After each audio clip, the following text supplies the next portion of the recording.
Rachel from Home Entertainment. You got to be named that. Sounds good.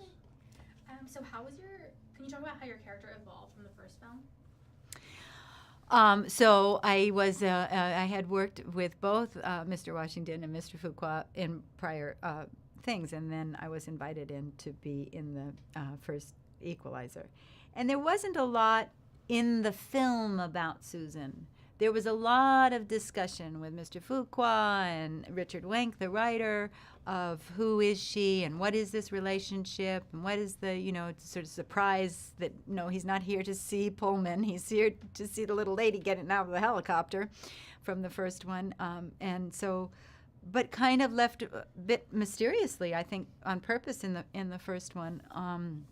And then a lot of people said, well, but who is she and what is that relationship? And so Richard Wenk in the second one really went more fully into examining who she is and sharing that and the importance of the relationship to darling Robert McCall. And then what were the key elements in the script that made you want to participate in this film and play this character again? Antoine Fuqua and Denzel Washington. Those are the important elements. And how was this role different than other characters you played? Oh, Susan Plummer is so different than so many people that I've played. She has a little Kay Howard in her. She has a little Tony Burnett in her. But she is more highly trained than either of those two women could ever dream of. She's trained in things that Kay Howard was trained in, firearms, etc., and also in the kind of intelligences that Tony Howard, as an attorney, was trained in. I don't think I've ever played such a powerful woman, except the first time I worked for Mr. Fuqua when I was the Secretary of Defense of the United States of America.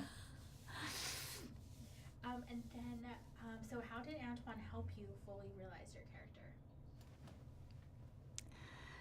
Mr. Fuqua helped me in realizing Susan Plummer because of his belief in me, because he gave me the job. He is one serious human being. And he's not just making movies. He's doing something very intentionally. He has all his days as a filmmaker. He's not, oh, I hope I get to make a movie. He's going to know I'm making motion pictures. And he's so exquisite at it. It's just a pleasure to work with him. And then what was your most interesting or challenging scene to shoot in the film? Well, the most challenging scene absolutely has to be the scenes in the hotel room with those two ne'er-do-wells. And if you don't know what I'm talking about, you'll have to go see the movie. But it involved 2 days of some pretty intense physical activity. And it's not the kind of shooting I'm that used to. It was fascinating, really fun, but it was pretty intense and hard.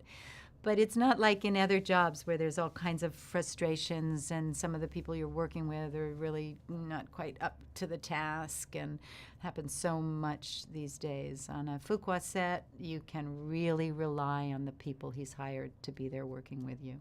So his stunt team and his fight guys and his visors, the young woman that is there as my stunt double in it, all of that is completely being aided by Mr. Fuqua in the people he's presented you to work with.